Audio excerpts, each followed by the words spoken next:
अहम खबर शामिल करें। सुप्रीम कोर्ट में नैब तरामीम के खिलाफ इमरान खान की दरख्वास्त पर समाअत। पार्लियामेंट की कानून साजी को कोई सुप्रीम कोर्ट में चैलेंज कैसे कर सकता है। अदालत की जानिब से ये रिमार्क सामने आए। पार्लियामेंट सजाए मौत खत्म कर दे तो सुप्रीम कोर्ट बहाल कर सकती है। जस्टिस मंसूर ने इस्तफसार किया। नैब तरामीम से मुस्तफीद या सियासतदान कम हैं, लेकिन जो हैं वो नुमायां हैं। चीफ जस्टिस के ये रिमार्क सामने आए। पीटीआई का कहना है कि नैब कानून में तब्दीली से जुर्म की बदल चुकी। चीफ जस्टिस उमर अता बंदियाल की सरबराही में 3 रुकनी बेंच ने समाअत की। सुप्रीम कोर्ट में नैब तरामीम के खिलाफ इमरान खान की दरख्वास्त पर समाअत हुई।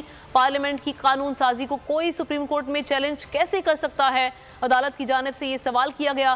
पार्लियामेंट सजाए मौत खत्म कर दे तो सुप्रीम कोर्ट बहाल कर सकती है। जस्टिस मंसूर ने इस्तफसार किया। साथ ही साथ आपको बताएं कि पीटीआई का कहना है कि नैब कानून में तब्दीली से जुर्म की शिद्दत बदल चुकी। चीफ जस्टिस के रिमार्क सामने आए। आगे बढ़े और खबर